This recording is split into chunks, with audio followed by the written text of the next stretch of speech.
buenas tardes a todos. Estamos aquí en una sesión más de Futureando entre amigos para hablar sobre las relaciones económicas entre México y Estados Unidos. Soy Ramón Santoyo, presidente de la World Future Society, capítulo mexicano, y nos acompañan en México dos queridos amigos que no necesitan presentación. Larry Rubin, presidente de la American Society, quien ya ha estado en otros eventos de nuestra asociación, y Julio Alejandro Millán, presidente de Consultores Internacionales, firma de estudios económicos que el año pasado cumplió 50 años en el mercado y que tienen un prestigio muy importante en estos temas precisamente. Larry, Julio, buenas noches. Mucho gusto en saludarlos. Muchas gracias, Ramón. Oigan, pues yo quisiera, como en todos los demás eventos que tenemos nosotros aquí en Futureando entre amigos, lo que nos interesa mucho es saber, uno, en dónde estamos en las relaciones económicas México-Estados Unidos en este momento, y después ver cuáles son los escenarios que tenemos enfrente, cuáles son los temas que están en juego y poder empezar a jugar ahí con los escenarios para finalmente terminar, como siempre, con alguna propuesta de su parte. Creo yo que hay muchas cosas en juego y estamos en un momento muy interesante porque en prospectiva y cuando creamos escenarios, siempre tenemos que considerar que todas las acciones tienen reacciones y hay correlaciones entre ellas y hacen que las cosas se muevan de una forma u otra, se iluminen más escenarios o no, que podemos querer o no. Entonces, es importante tener todos esos temas. ¿Por qué no empezamos por ti, Larry? Dinos dónde estás, dónde estamos, qué ves. Posteriormente nos vamos con Julio Alejandro. Claro, con todo gusto, Ramón. Y primero que nada, muchas gracias por la invitación a World Future Society, una gran organización y obviamente presidida por ti, lo cual me da muchísimo gusto. La realidad es que, bueno, y no se diga agradecimiento de compartir este panel con Julio, gran amigo y a una persona que respeto muchísimo también. Pues mira, comentarte, la relación México-Estados Unidos no deja de ser extremadamente compleja. En términos económicos, creo que es probablemente una de las áreas de la relación bilateral menos complejas, aunque no por lo mismo sigue siendo complicada, pero creo que lo que le ha dado la viabilidad a esta relación tan pujante que es la relación bilateral ha sido el Tratado de Libre Comercio, ¿no? Antes se llamaba el Telecán, que inició funciones el 1 de enero del 94, posteriormente hoy se llama el TEMEC, ¿no? Tiene sus variaciones, obviamente es un tratado modernizado más a la época de hoy en día, el TEMEC, pero realmente esta relación bilateral es importantísima para México y es importantísima para Estados Unidos. Hoy el socio comercial principal de Estados Unidos es México, y se dice fácil, pero es una posición envidiable por todo el mundo. Envidiable por todos los socios de Estados Unidos, el que México tenga esta posición número 1 con la economía más grande del planeta. Y sin duda, entre la relación México, Estados Unidos y Canadá, pues sigue siendo México el líder de la relación bilateral. Claro está que la relación bilateral en términos económicos no nada más depende de las grandes relaciones que existan o no entre gobiernos, sino en una medida aún más importante, diría yo, en términos económicos, es la relación y la percepción de los empresarios. Porque los empresarios, a fin de cuentas, son los que van a determinar si van a invertir, si van a comprar, si van a vender, ¿no? Productos, servicios en esta región de Norteamérica, ¿no? Y si van a tener una relación más profunda estadounidenses con mexicanos, canadienses con estadounidenses o mexicanos con estadounidenses o los canadienses. Entonces, a fin de cuentas, esta relación es determinada en gran medida por los empresarios. Claro está que también el gobierno pues, establece ciertos marcos donde pueden y deben jugar, pero creo que aquí muy importante es la percepción de los empresarios. Esa percepción hoy en día, Ramón, debo decir, es una percepción no necesariamente favorable o menos favorable a lo que venía siendo años anteriores, por varios temas que se han suscitado por empresas americanas operando en México. Y estas no han necesariamente sido corregidas, estas acciones. Y por ende, pues esto ha quedado en el limbo para muchas empresas de diferentes sectores, no nada más del sector energético, sino de diversos sectores. Y esto entonces hace pensar a los consejos directivos de estas grandes empresas que invierten miles de millones de dólares y crean en muchos casos miles y cientos de miles de empleos, pues dudas sobre el futuro viable de invertir en un país como México. Entonces ahí me gustaría parar, porque obviamente yo apreciaría más escuchar a los comentarios de Julio, pero esa es mi percepción. Sí, oye, solo un comentario. No hay que olvidar que percepción es realidad. Es cierto. Es la realidad de cada quien, ¿no? Cierto. Pero percepción es realidad. Por eso el tema de la percepción es muy importante. Julio Alejandro. Sí, sí, gracias Ramón, gracias Larry, la verdad muchas gracias, siempre muy contento de participar en casa, en la World Future Society, que es una sociedad que tanto tiempo ha estado en el país y aportando tanto, y sobre todo compartir panel con gente tan talentosa como mi estimado Larry, sobre todo en temas que son expertos, que Larry es expertísimo en todo este tema. Pero déjenme un poco también plantear algunos complementos de lo que Larry ha comentado. Primero, pues es obvio que las relaciones México-Estados Unidos son complicadas, han sido complicadas en el pasado, en el presente y lo serán en el futuro. Creo que es algo que no va a cambiar. Por un lado. Por el otro lado, creo que siempre han sido relaciones caracterizadas por la asimetría. Es decir, algún tema que creo que no debemos perder de vista es que México y Estados Unidos tienen asimetrías muy fuertes, que incluso pues antes eran más profundas, pero que la intención de alguna manera del tratado con el TEMEC en la parte comercial y en la parte económica, pues era la intención de poder corregir algunas asimetrías que se presentaban entre las dos economías y dentro del país, particularmente en México, hablando desde este entorno. Desde el entorno y desde la perspectiva de México, parte de la idea de haber negociado un tratado de libre comercio, independientemente de que ya era un concepto necesario y era parte de una megatendencia que estaba fluyendo en el mundo en aquellos entonces, también era un tema de cómo poder contener o solventar el tema de asimetrías en el país y el tema de asimetrías en la región. Y aquí temo de decir que parece que después de 25 años esas asimetrías no se han corregido. Es decir, el tratado, independientemente de las grandes bondades que ha tenido, de los resultados que tuvo en estos 25 años, en realidad no ha corregido las asimetrías entre la economía mexicana y la economía de los Estados Unidos, y tampoco ha corregido las asimetrías desde el punto de vista interno en México, si es que el tratado lo estábamos utilizando como un elemento o como una herramienta para poder mejorar las asimetrías y la distribución de la riqueza en México. Incluso me atrevo también a comentar que las ha profundizado, porque los estados del norte se convirtieron en estados muy prósperos, dejando aún más atrás a los estados del sur en materia de comercio, en materia de intercambio de mercancías, flujo de inversión, empleo y muchas de esas bondades que parece que el tratado nos brindó. Sin embargo, por el otro lado, también hay que decir que el tratado tuvo algún efecto muy importante para México, que si no lo ponemos en el escenario, luego no podemos perder de vista el futuro. Y uno que es muy importante es que el tratado le hizo que la economía mexicana se ligara a la economía de Norteamérica, particularmente Estados Unidos y Canadá, particularmente Estados Unidos, pero se ligó y entonces transformó a la economía mexicana. La economía mexicana se transformó independientemente de corregir o no asimetrías, efectivamente la economía mexicana sí se transformó.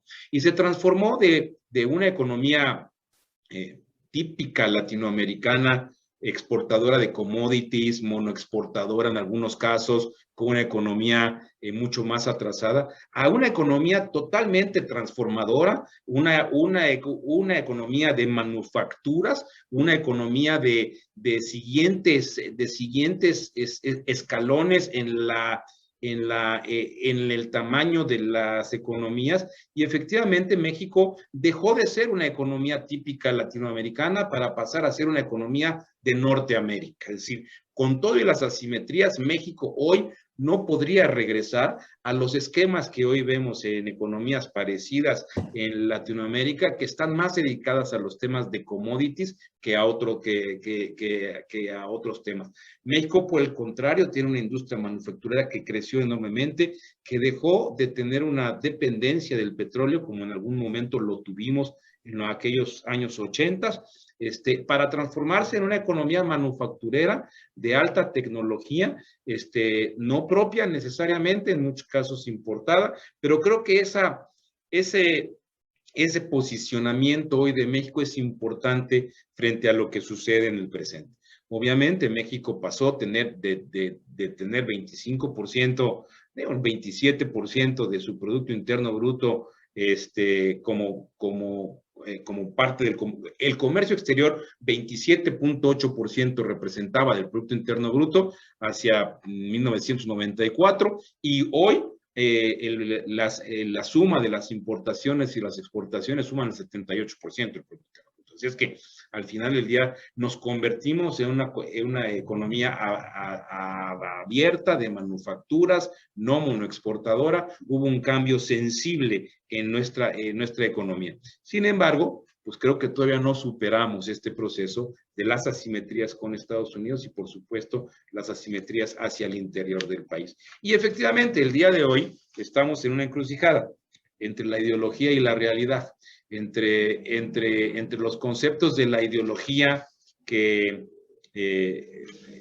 tienen su razón de ser. Yo creo que tampoco es un tema de que hay que ideologizar todo, pero sí creo que tiene una razón de ser. Es decir, al final del día, nosotros lo hemos dicho en muchas ocasiones, yo en lo personal, en consultores, siempre hemos dicho que este proceso de globalización, de apertura, pues también tuvo sus límites, y al final del día sí generó grandes masas de población que fueron desatendidas por los procesos de globalización y apertura y libre mercado. Y esas masas de población que tienen la facultad de poder votar, pues han venido votando en el mundo, y de ahí tenemos los ejemplos y los efectos de migración. Y ahí tenemos a los Brexit, y ahí tenemos a los Bolsonaros, y ahí tenemos a los López Obrador, y ahí tenemos incluso en algunos casos, el hartazgo de ciertas masas de población, y ahí tuvimos a un Trump en Estados Unidos. Es decir, estos líderes que intentan o que venden un cambio, el cual no tiene realmente en total contenido, que es un poco más ideológico, pero sí responde a una necesidad de la población que no se vieron atendidos en estos procesos de globalización. Y hoy pues estamos en esta disyuntiva, que más allá de las relaciones México-Estados Unidos, creo que se torna en un esquema mundial, en donde el TEMEC, ahora el TEMEC, o las relaciones México-Estados Unidos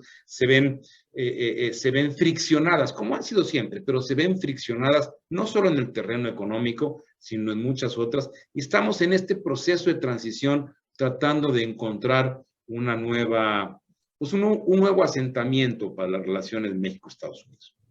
Pues a ver, muy interesante lo que dices, Julio Alejandro. Aquí hay un tema importante. El TEMEC se firma, el Tratado de Libre Comercio se firma en un momento en donde el mundo iba hacia una globalización.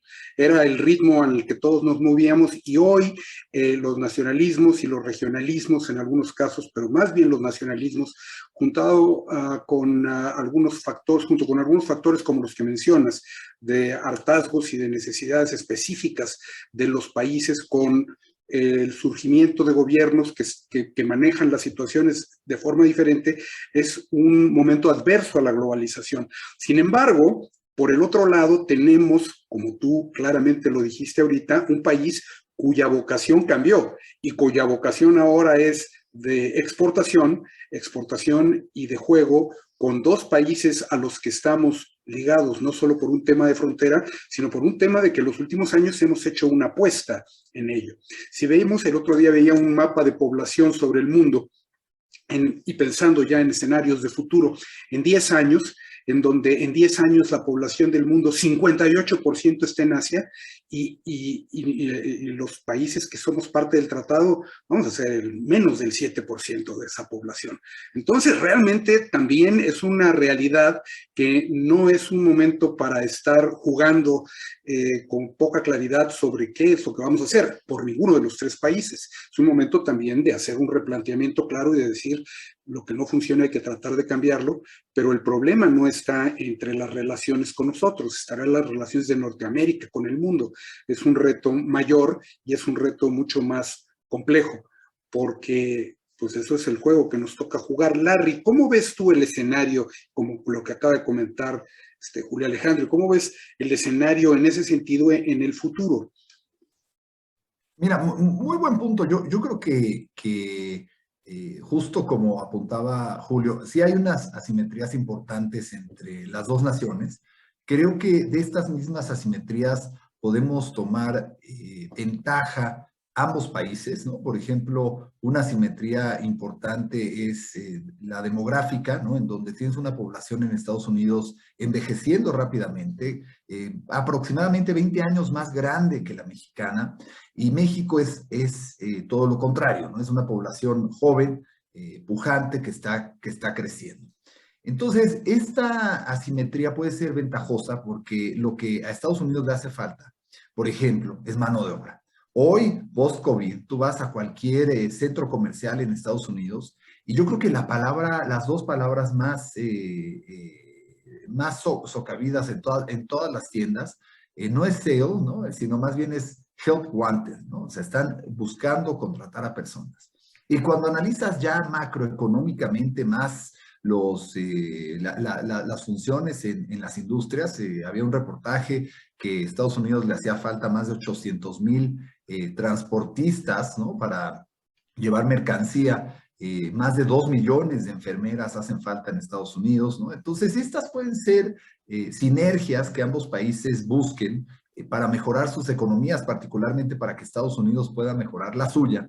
Y a su vez, pues México logra bajar importantemente la tasa de desempleo y esto puede ser una ventaja importante para las dos naciones.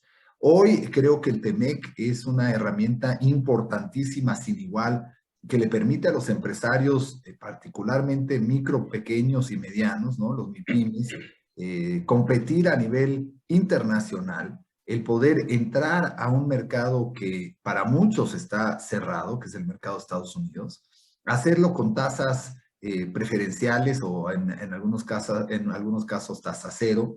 Y esto entonces hace que la clase empresarial mexicana pues se convierta en una clase empresarial todavía más fuerte, más vigorosa para hacer negocios con Estados Unidos. También les da la oportunidad del TEMEC de poder crear una serie de ventas gubernamentales con Estados Unidos que en otros casos no se podrían dar. Esto, naturalmente, lo que hemos visto es que es una plataforma que otros países les gustaría replicar y es más, se vienen a México para poderla replicar y usarlo como trampolín. Pero la realidad es que en México ya se tiene. Y los empresarios que han tenido la visión de penetrar a esta oportunidad que representa el Tratado de Libre Comercio entre México, Estados Unidos y Canadá, pues se ven grandemente beneficiados. Entonces, yo sí veo que a largo plazo, más allá de lo que suceda hoy, lo que suceda en este sexenio, a largo plazo México sí tiene una gran ventaja competitiva sobre otros países, probablemente exceptuando Canadá, y exceptando Canadá porque Canadá está en el mismo tratado en el que está México. También es muy cierto que pues México, ¿no? Tiene unas ventajas competitivas que Estados Unidos no tiene, particularmente en lo que son las cosechas. Muchos de los productos perecederos que van de México a Estados Unidos cubren las necesidades de familias, de millones de familias en Estados Unidos que no podrían cubrir estas necesidades si Estados Unidos lo hiciera solo.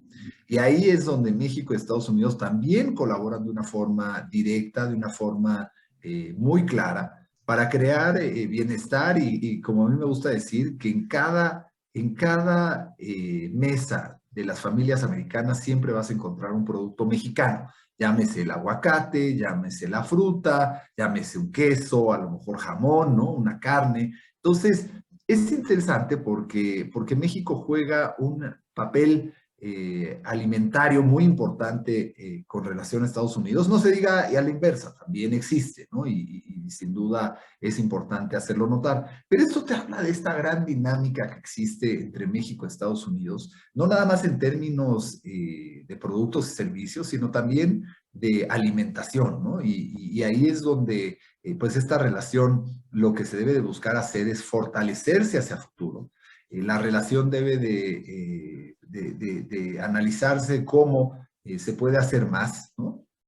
Uno de los comentarios que yo he hecho frecuentemente es, México tiene, y los empresarios mexicanos tienen grandes relaciones con la mayoría de los estados de la Unión Americana, pero la realidad es que en el noroeste de Estados Unidos hay muy poca relación de empresarios mexicanos con esos estados. Esas son grandes oportunidades que habrá que aprovechar a futuro, que los empresarios avesados que sepan o que quieran hacer más negocios, pues pueden apuntarle a surtir y a proveerse de estados del noroeste. Y así, pues también la relación tan dinámica que tienen con otros estados, ¿no? El estado de Texas, por ejemplo, su socio comercial número 1 por mucho es México. Y así continuará, porque esos casi 800 kilómetros de frontera que tiene México con Texas, pues lo hace la frontera más grande en términos absolutos de Estados Unidos, ¿no? En cuestión de los estados de Estados Unidos. Y lo hace una frontera muy dinámica, en donde constantemente están pasando productos y servicios, pero no nada más eso, en la relación en su enteridad y en estas fronteras México-Estados Unidos, al día están cruzando más de 10,000 tractocamiones trayendo y llevando productos mexicanos o productos americanos de un lado al otro. Entonces esto te habla de este dinamismo impresionante que sigue creciendo, y ahí es donde las autoridades tendrán que brindar mayores opciones y mayores beneficios, pues para que haya más carriles Sentry, más carriles de inspección rápida, más equipo de rayos X, rayos gamma, que son los que usan en la frontera, tanto en México como en Estados Unidos, para así también facilitar el transporte y la logística entre las dos naciones, ¿no? Entonces, hay retos sin duda, pero la realidad es que esta operatividad económica entre las dos naciones continuará siendo un eje y un polo de desarrollo muy importante para México, para Estados Unidos. Julio. Y en ese sentido sí, yo creo que México ya no puede extraerse de los procesos globales. Es decir, México hoy es una potencia, porque lo es, tiene características de eso, pero ya no puede extraerse de este proceso de globalización por más que queramos, ¿no? Ya se transformó, es decir, no es como Brasil, que ha logrado un proceso también de crecimiento, pero con un alto nivel de proteccionismo. O sea, no ha tenido esta apertura como la que ha tenido México y no ha generado los lazos como los que ha generado México en su región. Así es que esa es una realidad de hoy y esa es una realidad del futuro. Difícilmente vamos a poder sacudirnos de los procesos de interacción regional ya en el futuro, o por lo menos en el futuro de los siguientes 10, 15 o 20 años. Así es que yo creo que en ese sentido, pues tenemos retos bien importantes y tenemos una herramienta que coincido con Larry, genial, que es el TEMEC, ahora el TEMEC. Creo, sin embargo, y me preocupa, que es una herramienta que debemos de aprovecharla más, es decir, creo que la estamos aprovechando poco. No me refiero a México nada más, me refiero a la región en su conjunto. Por un lado, México tiene poco dinamismo desde el punto de vista de su penetración en Estados Unidos. Algunos datos que yo recogía hace unos días, veía que China le exporta creo que a 25 estados de la Unión Americana y México creo que le exporta a 4 o 5. Es decir, digamos, las relaciones, la penetración de México en los Estados Unidos estando tan cercano, es para los estados básicamente del sur. La participación de las exportaciones mexicanas en los estados del norte, el noroeste, es muy menor. Entonces, creo que ya hay una gran oportunidad, lejos de ser algo malo, creo que es un gran potencial.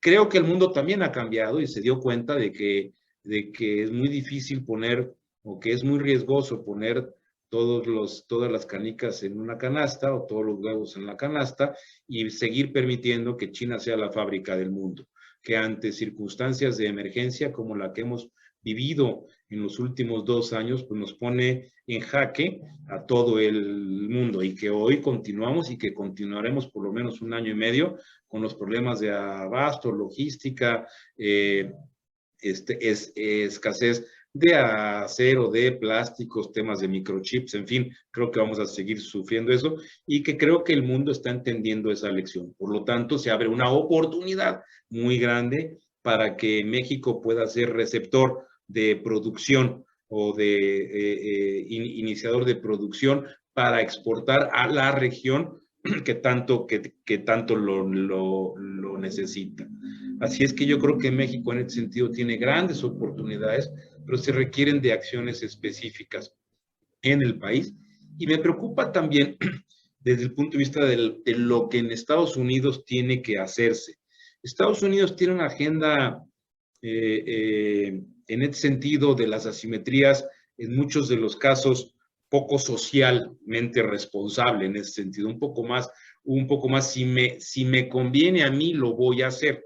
Y la realidad me preocupa un poco el entendimiento de Estados Unidos con relación a las relaciones con México de largo plazo y la responsabilidad que tiene Estados Unidos en entender que hay que reducir estas brechas en materia de asimetría, porque pensar que México se convierte o que sigue siendo el país en el que se manda a maquilar o que el interés de México debe de ser el ocupar una mano de obra, me parecería que sería un objetivo pobre desde el punto de vista del tamaño de lo que se puede hacer con la relación entre México, Estados Unidos y Canadá.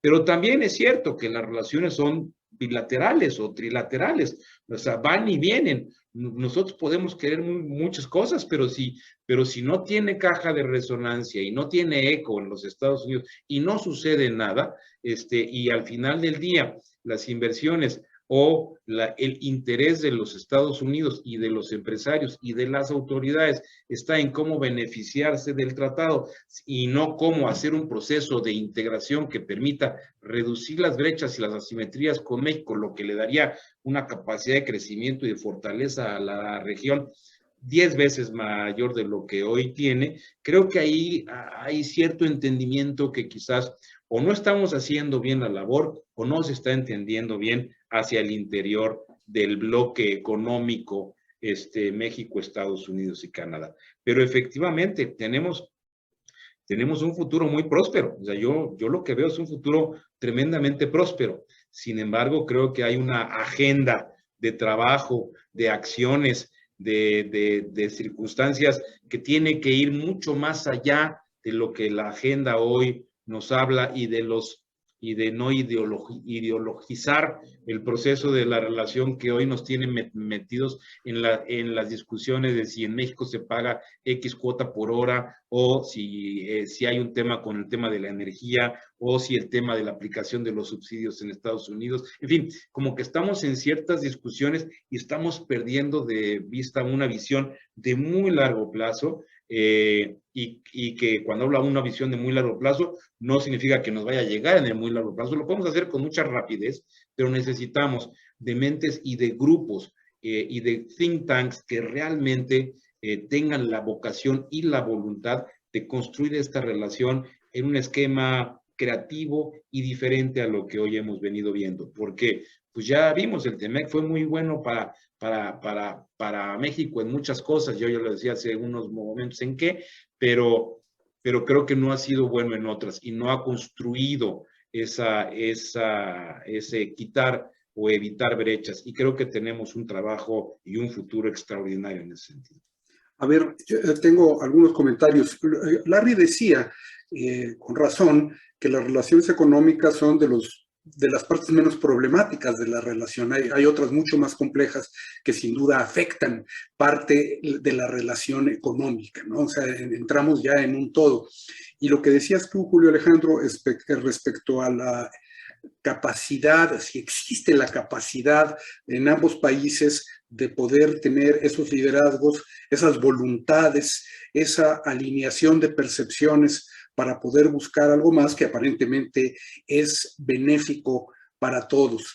Existe esa posibilidad, o las agendas individuales de los países también tienen asimetrías. Por ejemplo, en el tema político internacional también hay una asimetría, ¿no? Nuestra relación política con el resto del mundo es mucho menos compleja que la que tienen ustedes en Estados Unidos en este momento, que es compleja y pues, tiene muchas variaciones en un mundo que ha cambiado. Nosotros tenemos ahí menos riesgos.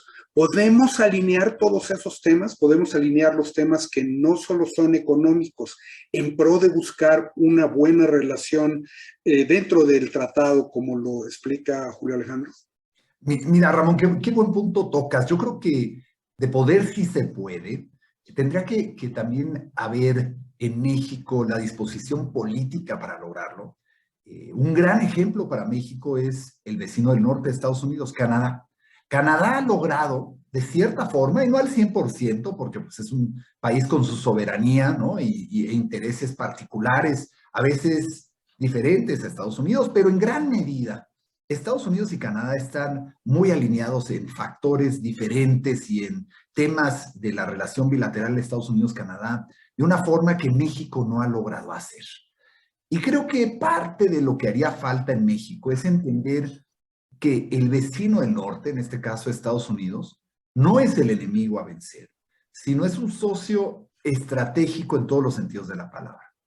Compartimos una relación económica de lo más pujante para las dos naciones, pero también compartimos 1,200, 1,300 kilómetros de frontera en la que cruzan personas, mercancía y también, obviamente, narcotráfico, y de igual forma criminales, ¿no? Estos se han apoderado en muchos casos de la frontera, ¿no? Y tienen el negocio de cruzar a personas de una forma indocumentada, también tienen el negocio de trata de personas, tienen el negocio de narcotráfico, tienen el negocio de secuestros, ¿no? O sea, pues es crimen organizado, eso es lo que a eso se dedica.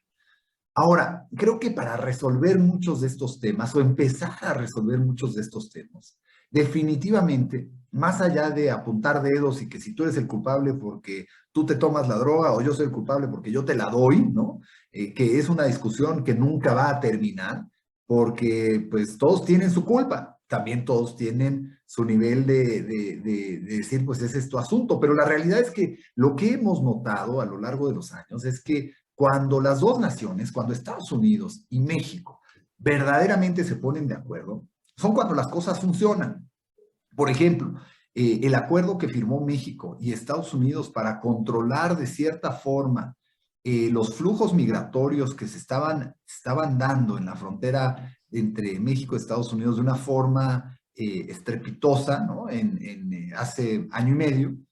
Este acuerdo que se logró firmar entre México y Estados Unidos sí logró frenar de una forma sustancial el número de cruces ilegales en Estados Unidos. Y obviamente la afectación que México tiene con los cruces fronterizos, porque la mayoría de las personas que cruzan la frontera no son mexicanos, o sea, son centroamericanos y personas de otras naciones que generalmente no vienen a hacer una derrama económica en lo absoluto a México, ¿no? Y es lamentable la situación de muchos de ellos, de la mayoría de ellos, pero en realidad se convierten en un tema de índole de seguridad nacional.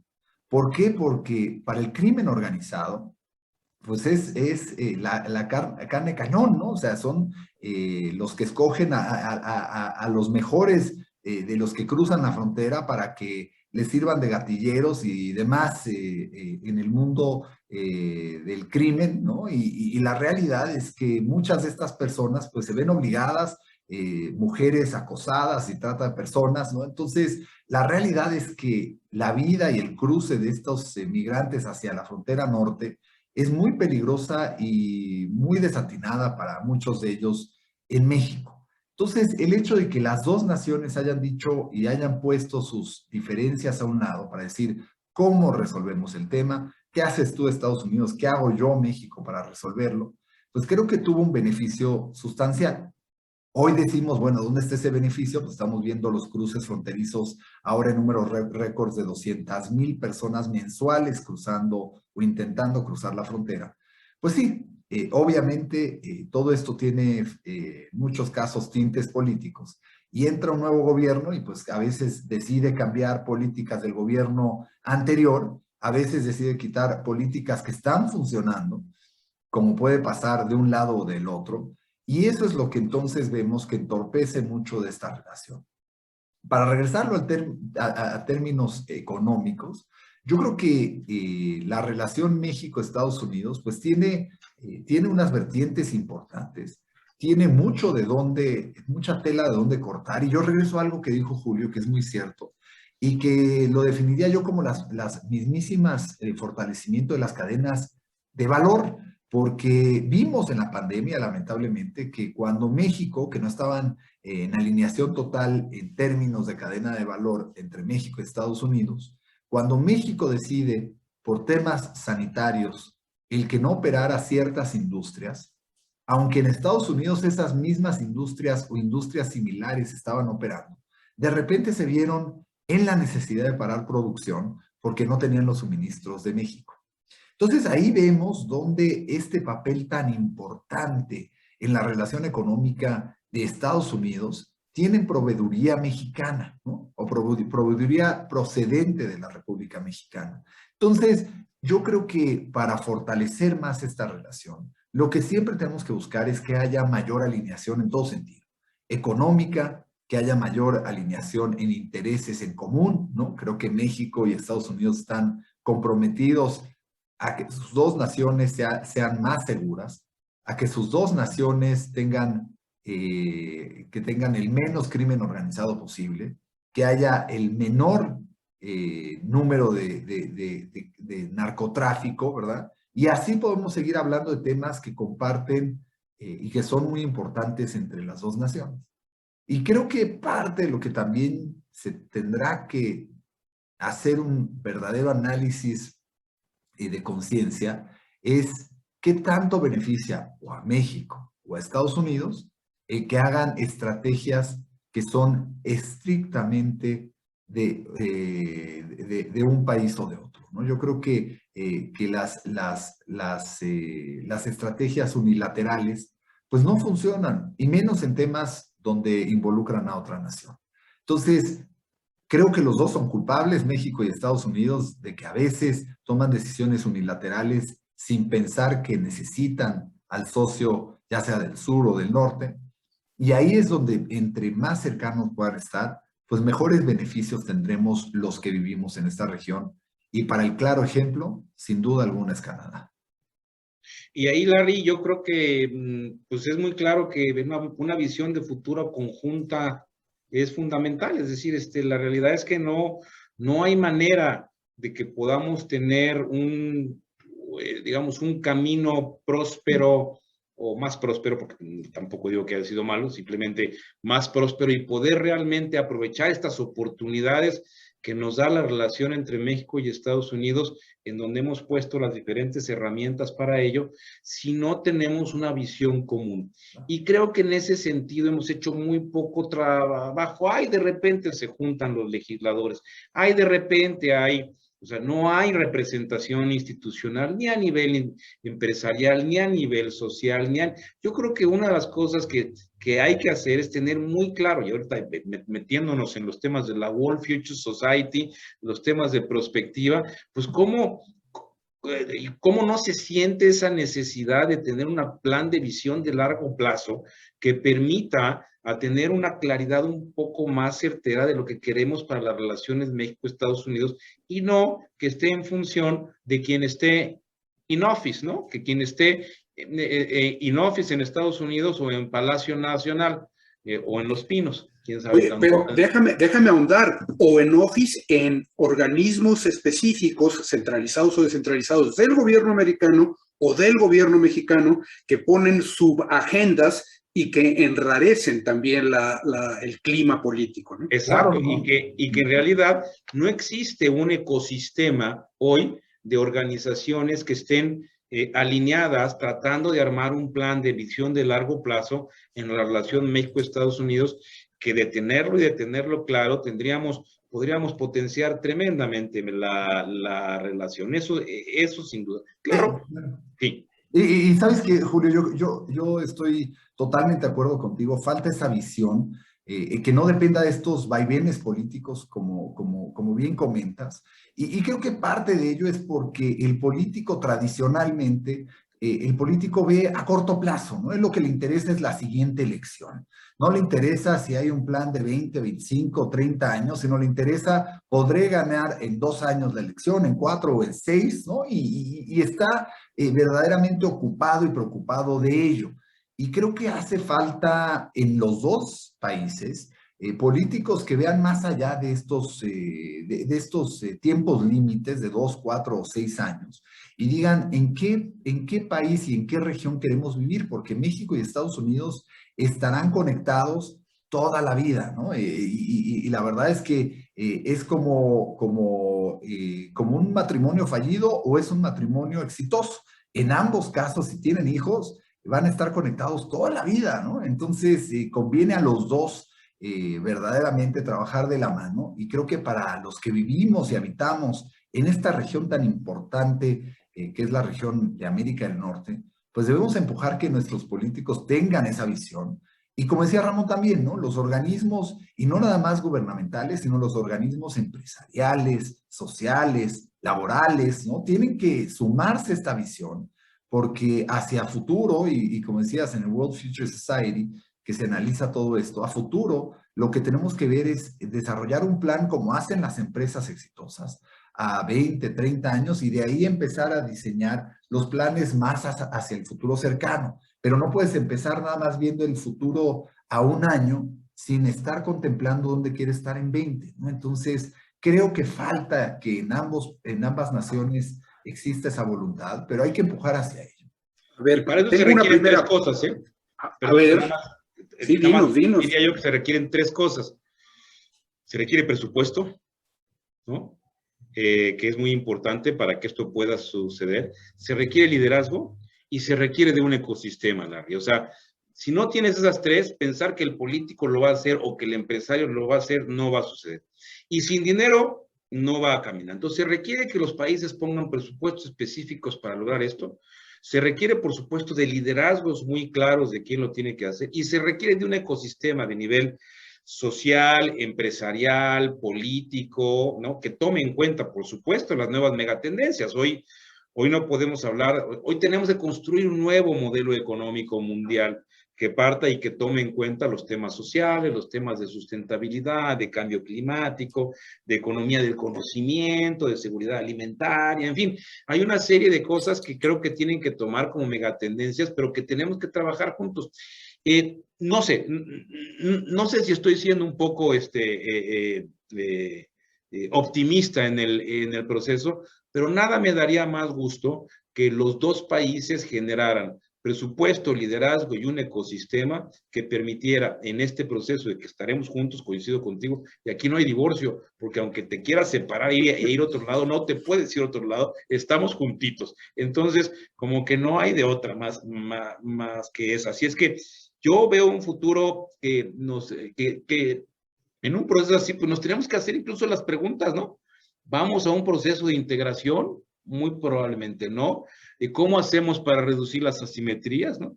¿Va a haber suficiente petróleo en 25 años, no? ¿Dónde estará la región en los 25 años? Son las preguntas que nos tenemos que contestar con grupos de trabajo sólidos en construir un ecosistema que sea de beneficio para todos y que no sean relaciones de corto plazo, de los políticos, y también me atrevo a decir de beneficio en términos de profitability de los empresarios, ¿no? Sino que consideremos en este caso temas de mucho mayor largo plazo. Es como yo veo el futuro. Lo veo muy próspero, pero lo veo con un alto nivel de responsabilidad de hacer hoy lo que queremos que suceda dentro de 25 años. A ver, una pregunta que llegó hace un momento y así aprovechamos porque va en el mismo sentido. ¿Qué acciones específicas a nivel político y a nivel empresarial consideran que deberían realizarse? Mira, qué buena pregunta. La verdad es que acciones específicas, para empezar, tiene que haber una coordinación multisectorial, ¿no? Y que incluya tanto gobierno como o iniciativa privada como con gobierno. Porque a fin de cuentas el gobierno necesita de la IP y la IP necesita del gobierno. Entonces, esta coordinación entre ambas naciones es importantísima. Y esta coordinación, este grupo de alto encuentro, si lo quieres llamar así, que ha existido en el pasado, pero que los resultados han sido ciertamente promedio, ¿no? La realidad es que creo que debe ser un proceso manejado más allá que del gobierno, manejado por la iniciativa privada, ¿no? Que la iniciativa privada invite al gobierno, a su gobierno, a participar en estas mesas de diálogo y en estas mesas de construcción. Creo que también va a depender mucho, lamentablemente para el empresario, pero de él mismo poder, en términos económicos, trabajar sobre soluciones, trabajar sobre un plan a largo plazo y exigirle a sus gobernantes, ¿no? Si estamos hablando de empresarios americanos, pues a sus gobernantes en Estados Unidos, si estamos hablando de México, pues a sus gobernantes en el país, pero realmente el que la iniciativa lo tome la IP. ¿Por qué? Porque en gobierno, pues el día de hoy está y en 2, 4, 6 años puede que no esté. Y a lo mejor el siguiente gobernante trae otras ideas y aquí entonces se va perdiendo el tiempo cada vez que hay un cambio de sexenio, cada vez que hay un cambio de administración y se lleva lamentablemente mucho de esta operatividad que se va construyendo por la IP y por el gobierno. Y por eso creo que tiene que ser un mecanismo manejado más por la IP, en donde los tiempos límites no son los marcados por la política, sino que los tiempos límites son los que correspondan para los proyectos y para los objetivos a seguir. Y ahí es donde creo que puede ser una solución viable, pensando a futuro, y que verdaderamente el empresario está ya preparado, es conocedor de hacer planes a futuro, porque eso es lo que hace sus empresas que sean triunfadoras y exitosas, ¿no? Entonces, hacer un plan a 20 o 30 años para un empresario que tiene una gran empresa, una mediana empresa, pues no le va a hacer, no es un lenguaje diferente, es algo que seguramente ya está aplicando en su propia empresa. Muy interesante, Julio. Sí, y adicionalmente yo consideraría que elaborar este plan de gran visión de la región, por supuesto, considerando y tomando en cuenta las diferentes asimetrías, el cómo estamos, sería un buen reto de cómo hacerlo. Yo creo que es posible hacer. Por otro lado, a mí me parece que elevar la institucionalidad en el futuro de las relaciones es importante. ¿A qué me refiero? Yo creo que hoy tenemos una dirección general que atiende las relaciones México-Estados Unidos. Hoy las diferentes cámaras, asociaciones probablemente de representación empresarial, pues tienen algunos esfuerzos muy limitados y discretos frente a la relación de los Estados. Yo creo que hay que elevar el tema de la institucionalidad a instituciones dedicadas específicamente a la construcción de estos, o sea, desde el punto de vista del gobierno, desde el punto de vista privado y, por supuesto, desde el punto de vista conjunto, que incluso tenga un esquema normativo específico que le permita hacer este proceso de construcción. Me parece que arrancamos el TEMEC en su momento, creamos el NatBank, creamos la Comisión de la Frontera Norte, pero efectivamente no han tenido ni el impacto ni la fuerza como para poder llevar la orientación de lo que decías al principio, Ramón, percepción de realidad, y que las percepciones lleguen a un proceso de realidad. Por lo tanto, elevar la institucionalidad, generar instituciones específicas para lograr este objetivo con presupuesto, liderazgo y ecosistema, creo que puede ser un gran paso en el proceso y, por supuesto, que no sea una organización que esté desde el punto de vista político y que no tenga este esquema de vaivenes, ¿no? En los cuales, pues, un día nos gusta, otro no. No hablo nada más del gobierno mexicano, hablo también del gobierno de los Estados Unidos. Ya nos ha pasado, ¿no? Nos ha pasado en los últimos 10 años que hemos pasado de ir y venir y volver a regresar, ¿no? Entonces, creo que esa parte, y por supuesto, construir y alinear los planes de gran visión que tienen tanto México como Estados Unidos y Canadá, incorporando a la región en su conjunto y no nada más viéndolo encuadrado en las fronteras de cada uno de los países, sino tomando en cuenta, por supuesto, los intereses un poco más supranacionales que no atentan a la soberanía. No entro en esos temas porque no estoy hablando de perder soberanía, simplemente de hacer un plan de gran visión que contenga toda la región. Déjenme hacer un anuncio, aprovechar el comercial. De hoy en 8 tendremos un Futureando entre amigos muy interesante y que cuadra con lo que acabas de decir, Larry y Julio también, que es titulado El Cuarto de Junto, la IP en las negociaciones comerciales de México, que lo van a presentar a partir de una narrativa en ese sentido, Gerardo de la Madrid y José Luis Olivares. Y es exactamente eso, ¿no? ¿Cuál es el rol y cuál fue el rol cuando se firmó el Tratado de Libre Comercio de la iniciativa privada? Y según lo platicado previamente con ellos, pues conecta perfectamente con la propuesta que nos están haciendo. Otra de las preguntas que tenemos aquí y que me parece muy importante es esta. Dice, ¿cuál es el rol del entendimiento cultural y cómo podemos mejorarlo? Y aquí yo me permito ampliar un poco más la pregunta, que me parece muy buena, y es, tú has hablado, Larry, de lo bien que juega Canadá, que lo hace muy bien, efectivamente, en su relación con Estados Unidos, pero partimos de dos cosas. Canadá es un país anglosajón en su mayoría, y hay una serie de temas culturales y de realidades económicas que son similares. En el caso de México partimos de una historia y una realidad cultural diferente y también, y ahí me voy a lo que comentaba Julio al principio, de realidades, por ejemplo, en la distribución de la riqueza diferente. ¿Cómo podríamos hacer? Y yo creo que hoy, sin duda, y lo vemos quizás con nuestros hijos y con las generaciones nuevas que están más permeadas en ese sentido de una relación de ida y vuelta, pero ciertas generaciones de las nuestras hacia los más viejos, digámoslo así, son dos mundos diferentes. Yo me he reunido con empresarios y con personas en Houston, en San Antonio, en Dallas, que dicen, nada de México, nunca he ido a México. Así como nunca has ido a México, estamos a 2 horas de vuelo, puedes ir y venir en el mismo día. No, o sea, tienen una visión en muchos de los casos, y lo mismo pasa acá, totalmente regional. ¿Cómo podemos hacer para permear y para complementar ese tema cultural con un fin específicamente económico?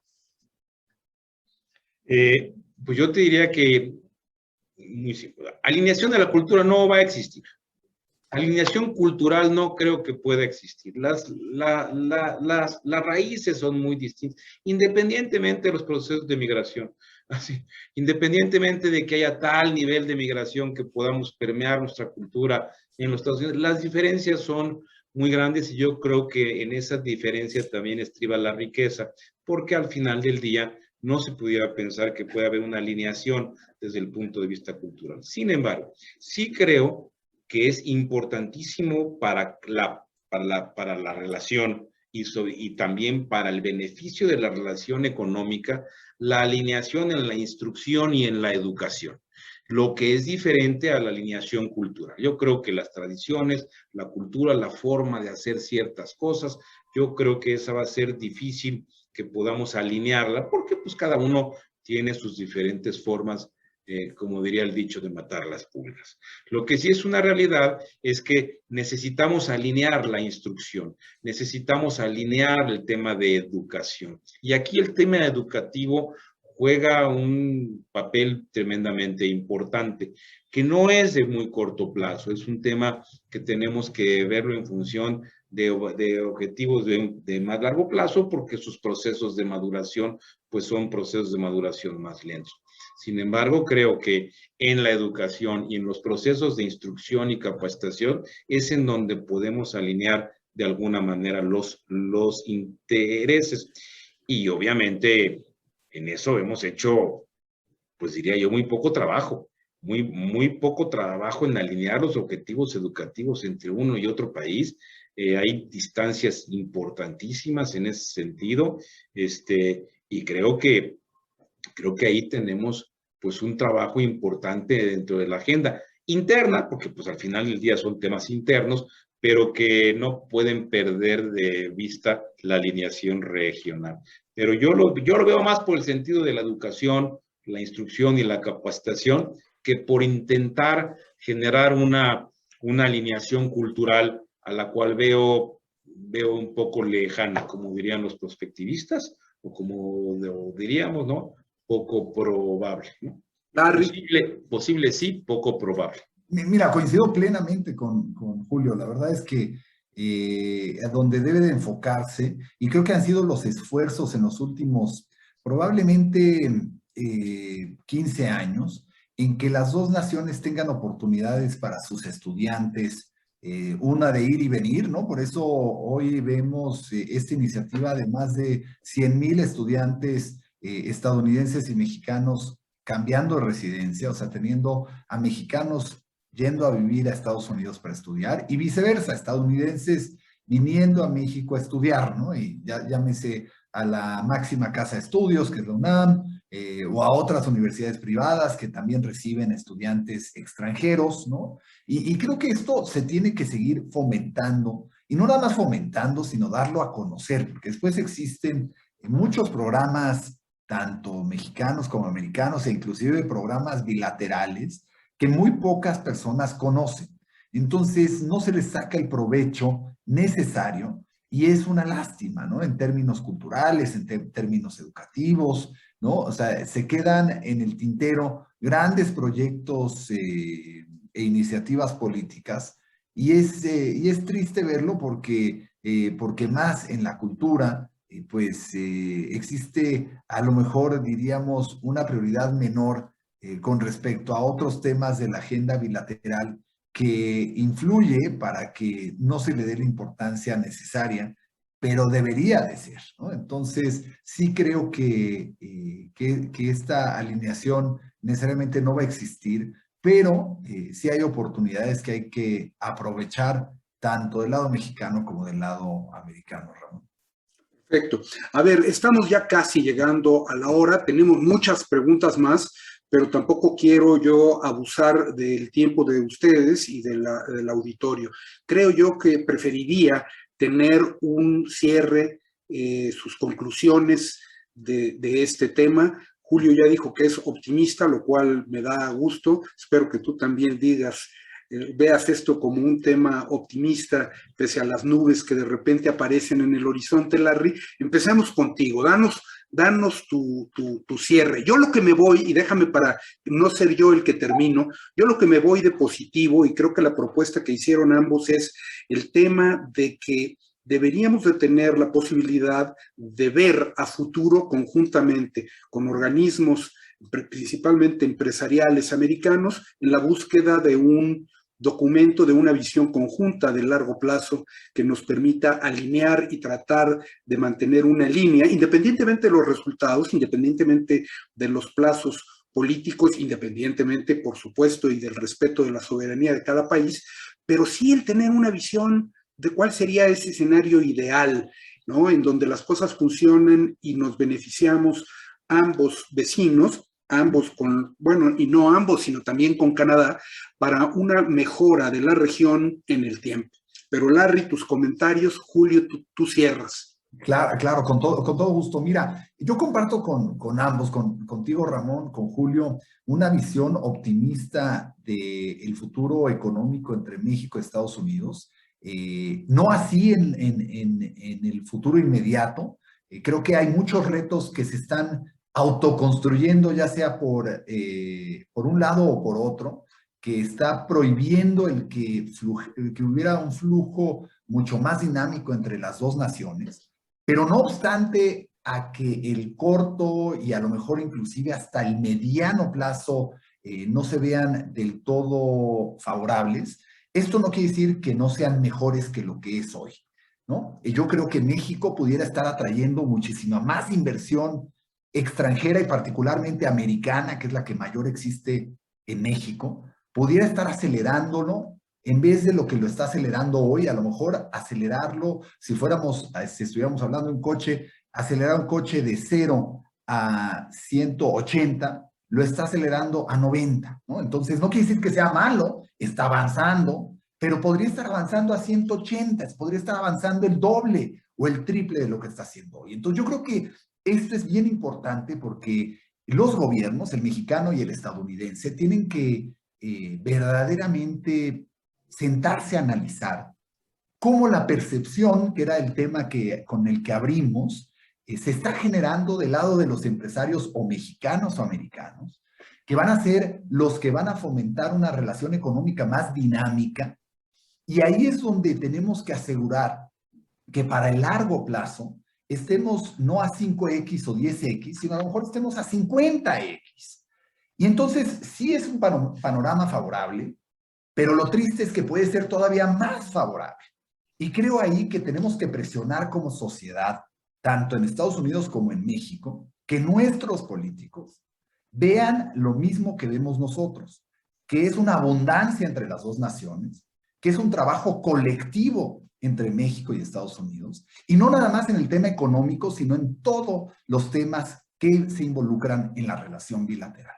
Términos económicos también tenemos que exigirles a nuestras autoridades locales, estatales y no nada más las federales, porque en muchas ocasiones son los que ponen los pequeños, las pequeñas piedritas, ¿no? El permiso no se da para abrir el changarro, ¿no? Este tipo de cosas, la corrupción a nivel local, ¿no? Y puede ser en Estados Unidos o puede ser en México, pero todo esto inhibe que la persona que quiera crear para sí mismo y obviamente para su sociedad una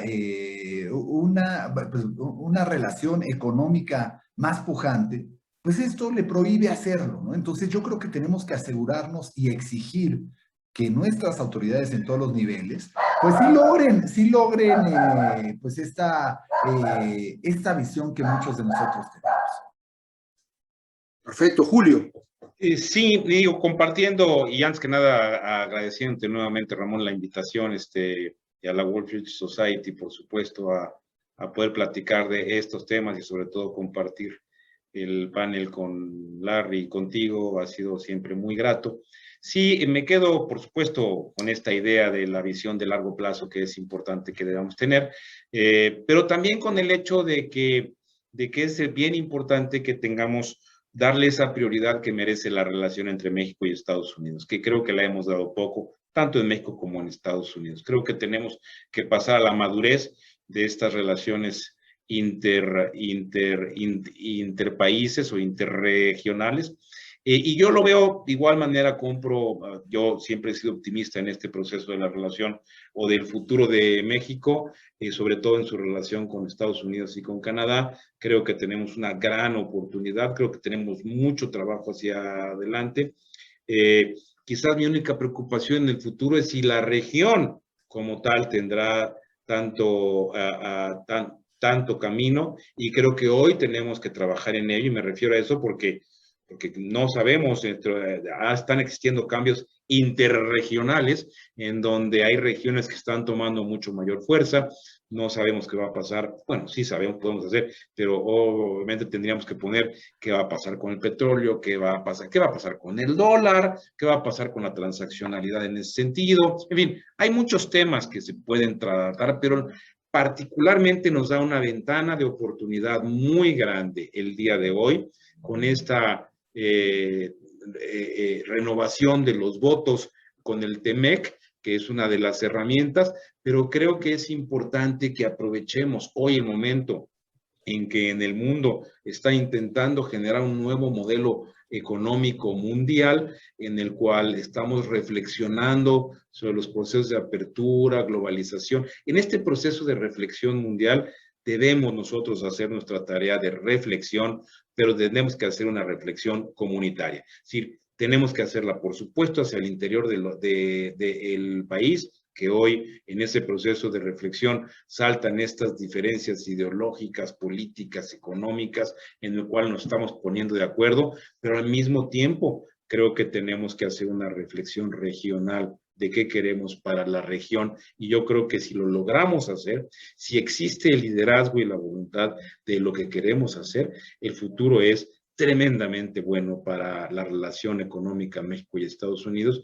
y por supuesto decantará y tendrá una derrama de beneficios y de, ahora la bien llamada palabra, bienestar para todo el país. Larry Rubin, presidente de la American Society, Julio Alejandro Millán, presidente de Consultores Internacionales. Ustedes son de casa. Esperamos muy pronto tenerlos aquí nuevamente para hablar de estos temas que son tan apasionantes y tan relevantes. Muchas gracias al auditorio que nos escuchó y nos vemos la semana próxima.